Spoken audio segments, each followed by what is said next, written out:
बोले श्री गणेश भगवान की जय। बोलो श्री कृष्ण कन्हैया लाल की जय। बोले श्री लक्ष्मी नारायण भगवान की जय।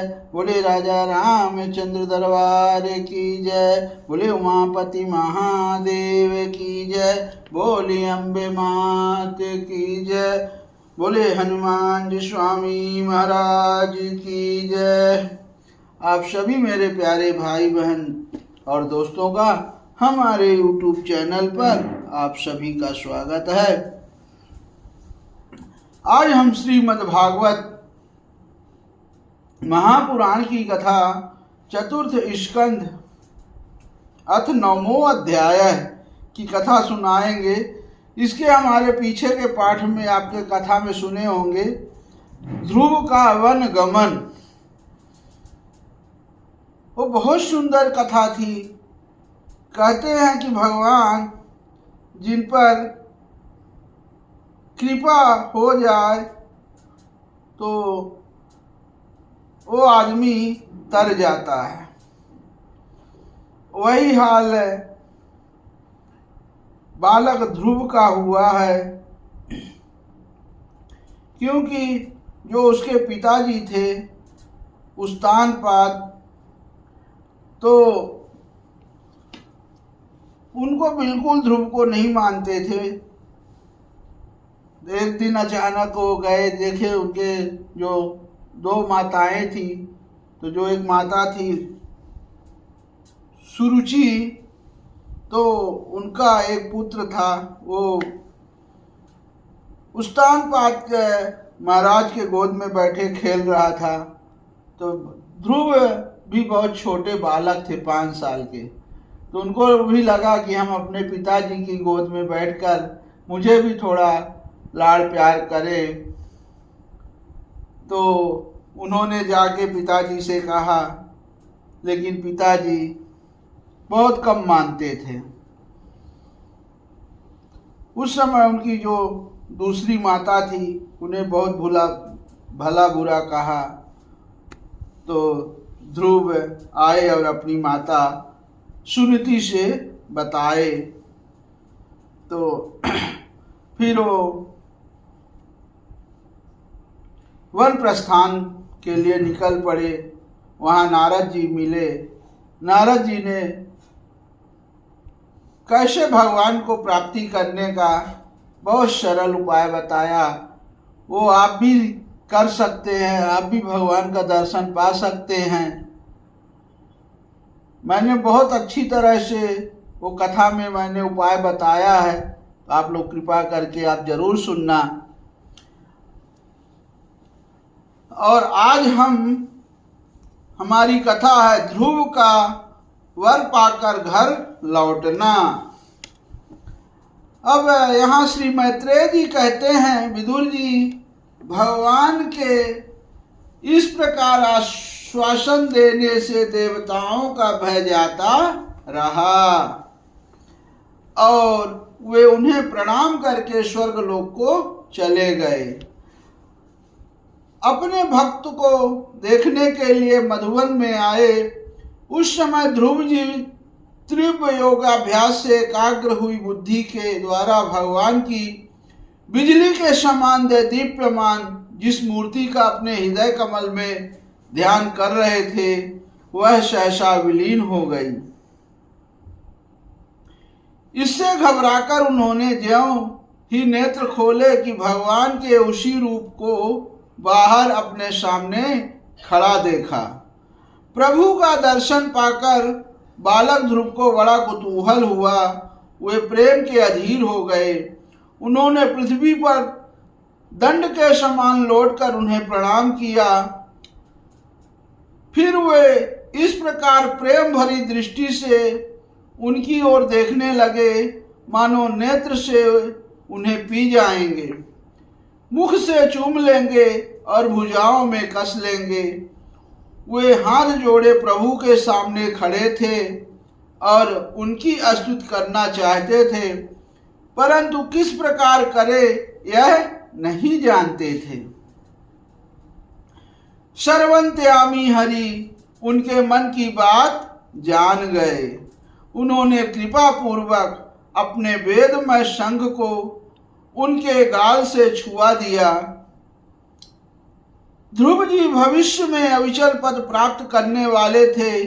इस समय शंख का स्पर्श होते ही उन्हें वेदमय दिव्य वाणी प्राप्त हो गई और जीव तथा ब्रह्मा के स्वरूप का भी निश्चय हो गया। बहुत सुंदर कथा है भाइयों। कथा पूरी सुनना और मन करे तो लाइक कमेंट करना और दूसरों को शेयर भी करना, जिससे भगवत सुख का उन्हें भी प्राप्त हो जाए।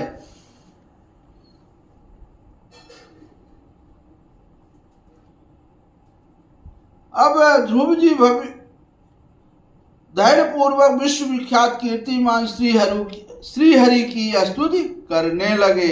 अब ध्रुव जी ने कहा, प्रभु आप सर्वशक्ति संपन्न हैं। आप ही मेरे अंतःकरण में प्रवेश कर अपने तेज से मेरी इस सोई हुई वाणी को सजीव करते हैं तथा हाथ, पैर, कान और त्वचा आदि अन्य इंद्रियों एवं प्राणों को भी चेतनता देते हैं। मैं आप अंतर्यामी भगवान को प्रणाम करता हूँ। भगवान आप एक ही हैं, परंतु अपनी अनंत गुणमयी माया शक्ति से इस महदारी संपूर्ण प्रपंच को रचकर अंतर्यामी रूप से उसमें प्रवेश कर जाते हैं और फिर इसके इंद्रियादि सद्गुणों में उनके अधिष्ठान देवताओं के रूप में स्थित होकर अनेक रूप भासते हैं। ठीक वैसे ही जैसे तरह तरह की लकड़ियों में प्रकट हुई आग अपनी उपाधियों के अनुसार भिन्न भिन्न रूपों में भासती है। नाथ, सृष्टि के आरंभ में ब्रह्मा जी ने भी अपनी शरण लेकर यानी आपकी शरण लेकर आपके दिए हुए ज्ञान के प्रभाव से ही इस जगत को सोकर उठे हुए पुरुष के समान देखा था। दीन बंधु, इन्हीं आपके चरण तल का मुक्त पुरुष भी आश्रय लेते हैं। कोई भी कृतज्ञ पुरुष उन्हें कैसा भूल सकता है। प्रभु, इन सतुल्य शरीरों के द्वारा भोगा जाने वाला इंद्री और विषयों के संसर्ग से उत्पन्न सुख और मनुष्यों को नरक में भी मिल सकता है। जो लोग इस विषय सुख के लिए लालायित रहते हैं और जो जन्म मरण के बंधन से छुड़ा देने वाले कल्पतरु स्वरूप आपकी उपासना भगवत प्राप्ति के सिवा किसी अन्य उद्देश्य से करते हैं, उनकी बुद्धि अवश्य ही आपको माया के द्वारा ठगी गई है।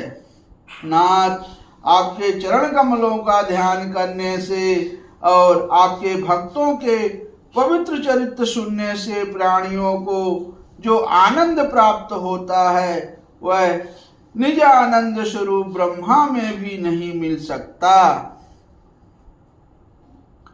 फिर जिन्हें काल की तलवार काटे डालती है, उन स्वर्गीय विमानों से गिरने वाले पुरुषों को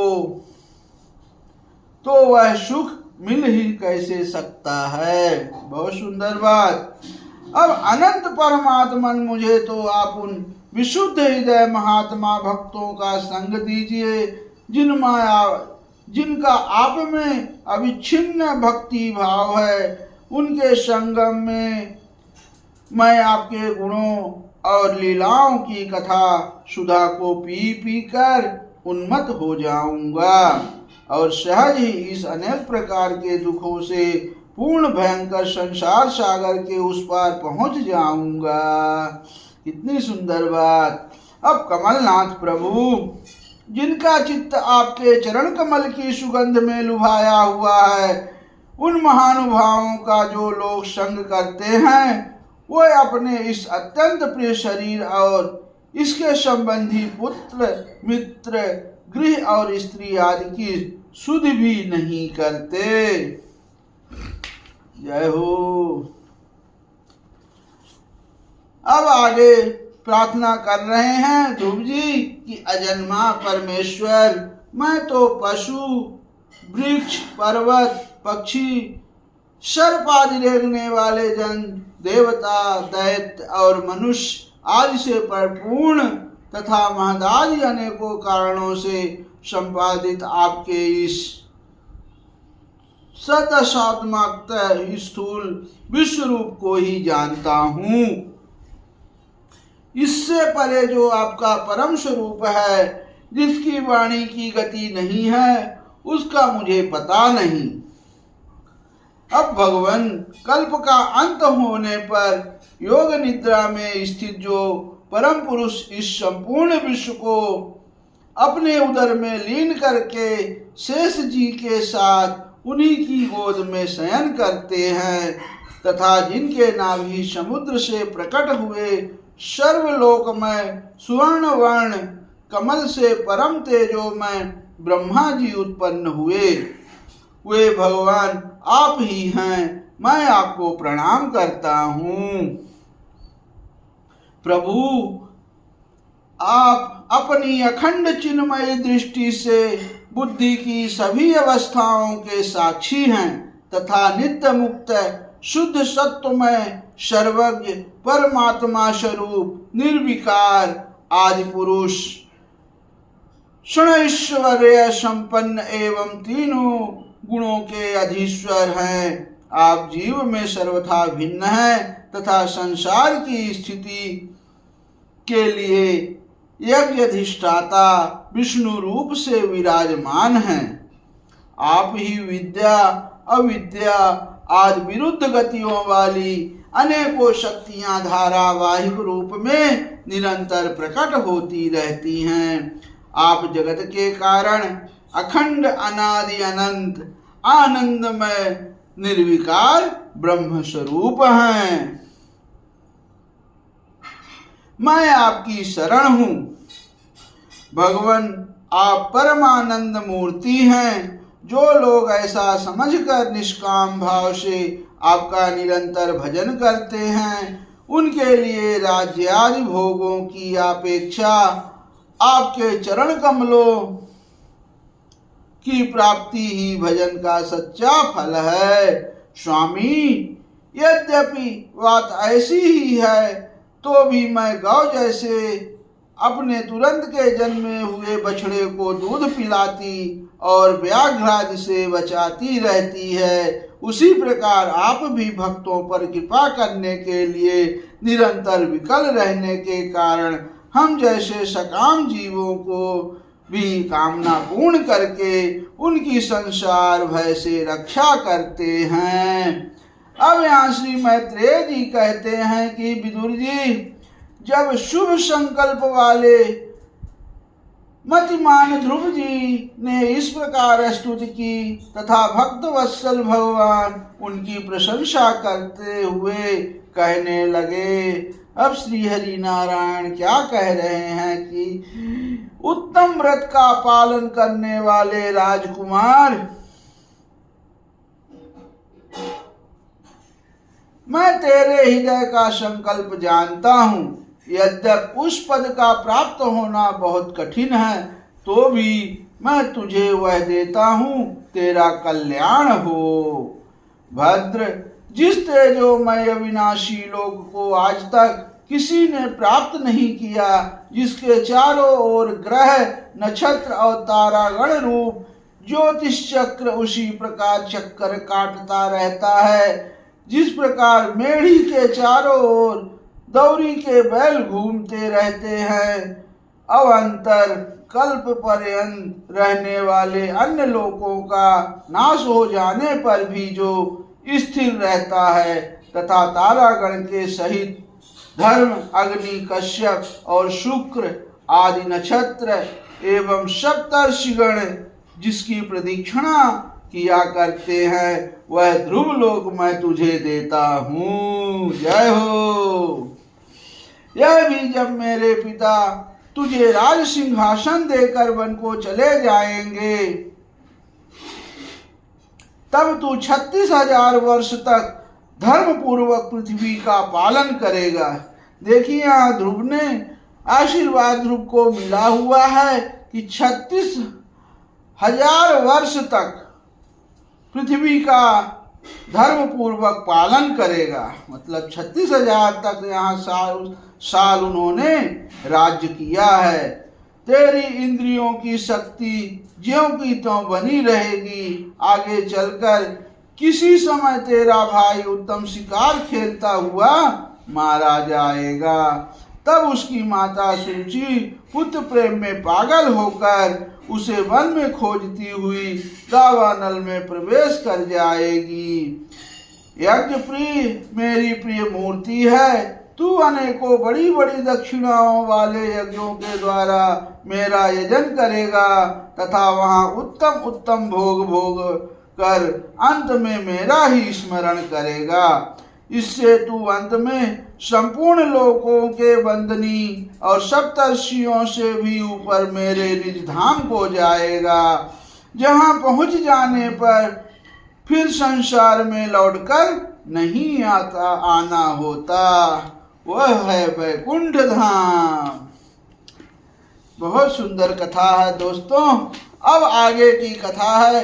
अब यहाँ मैत्रेय जी कहते हैं कि बालक ध्रुव से इस प्रकार पूजित हो और उसे अपना पद प्रदान कर भगवान श्री गरुड़ध्वज उसको देखते देखते अपने लोक को चले गए।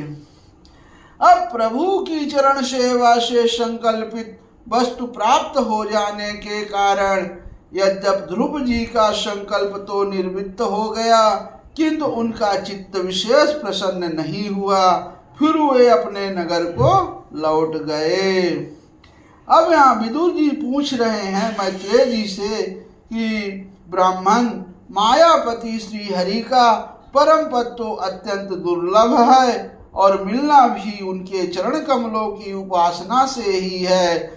ध्रुव जी भी साराशर का पूर्ण विवेक रखते थे, फिर एक ही जन्म में उस परम पद को पा लेने पर भी उन्होंने अपने को अकृतार्थ क्यों समझा। अब यहाँ मैत्रेय जी कहते हैं कि ध्रुव जी का हृदय अपनी सौतेली माता के बागवानों से बिंध रहा था तथा वर मांगने के समय भी उन्हें उनका स्मरण बना हुआ था। इसी से उन्होंने मुक्तिदाता श्री हरि से मुक्ति नहीं मांगी। जब भगवत दर्शन से वह मनोमालिन्य दूर हो गया तो उन्हें अपनी इस भूल के लिए पश्चाताप हुआ। अब ध्रुव जी मन ही मन कहने लगे, अहो शनकादि उद्धरेता यानी नैष्ठिक ब्रह्मचारी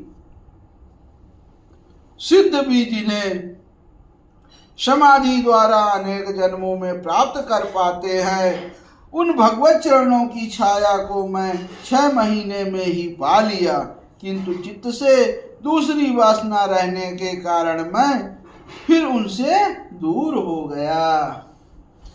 अब अहो मुझ मंद भाग्य की मूर्खता को तो देखो। मैंने संसार पाश को काटने वाले प्रभु के पाद पद्मों में पहुंचकर भी उनसे नाशवान वस्तु की ही याचना की। अब देवताओं का स्वर्ग भोग के पश्चात फिर नीचे गिरना होता है, इसलिए मेरी भगवत प्राप्ति रूप उच्च स्थिति को सहन नहीं कर सके, अतः उन्होंने ही मेरी बुद्धि को नष्ट कर दिया।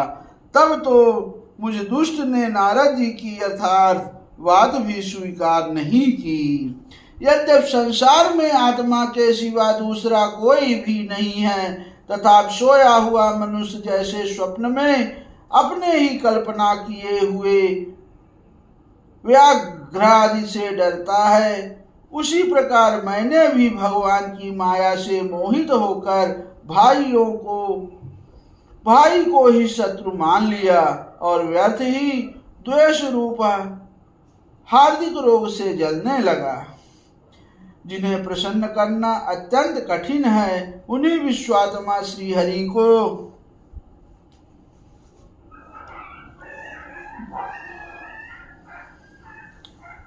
वह सब व्यर्थ है। मैं बड़ा भाग्यहीन था, संसार बंधन का नाश करने वाले प्रभु से मैंने संसार ही मांगा।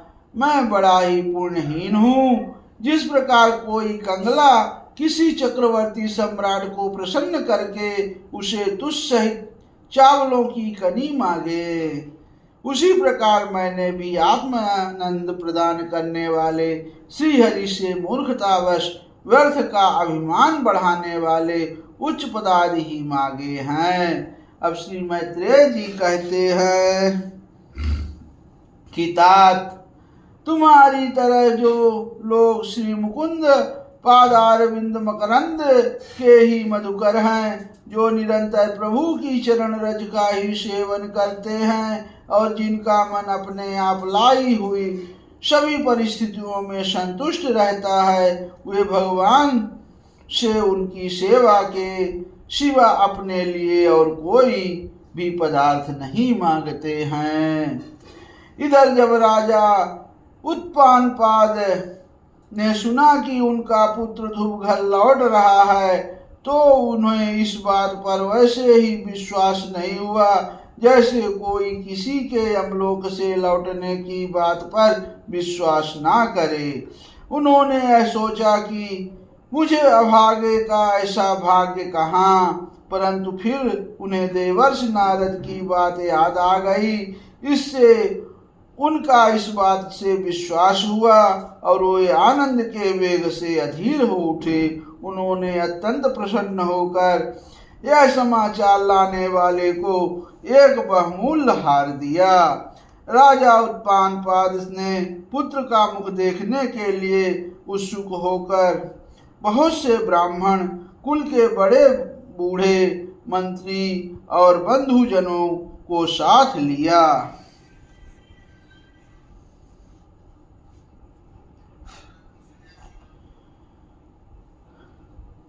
और एक बढ़िया घोड़ों वाले स्वर्ण जटित रथ पर सवार होकर वे झटपट नगर के बाहर आए। उनके आगे आगे वेद ध्वनि होती जाती थी तथा शंख, दुदुम्भी एवं वंशी आदि अनेकों मांगलिक बाजे बजते जाते थे। उनकी दोनों रानियां सुनीति और सुरुचि भी स्वर्णमय आभूषणों से विभूषित हो राजकुमार उत्तम के साथ पालकियों पर चढ़कर चल रही थी। ध्रुव जी उपवन के पास आ पहुंचे। उन्हें देखते ही महाराज उत्पानपाद तुरंत रथ से उतर पड़े। पुत्र को देखने के लिए वे बहुत दिनों से उत्कंठित हो रहे थे। उन्होंने झटपट आगे बढ़कर प्रेमातुर हो लंबी लंबी सांस लेते हुए ध्रुव को भुजाओं से भर लिया। अब वे पहले के ध्रुव नहीं थे। प्रभु के परम पुनीत पाद पद्मों का स्पर्श होने से इनके समस्त पाप बंधन कट गए थे। राजा उत्पानपाद की यह बहुत बड़ी कामना पूर्ण हो गई। उन्होंने बार बार पुत्र का सिर सूंघा और आनंद तथा प्रेम के कारण निकलने वाले ठंडे ठंडे आंसुओं से उन्हें नहला दिया। तदंतर सज्जनों में अग्रगण्य ध्रुव जी ने पिता के चरणों में प्रणाम किया और उनसे आशीर्वाद पाकर कुशल प्रश्न आदि से सम्मानित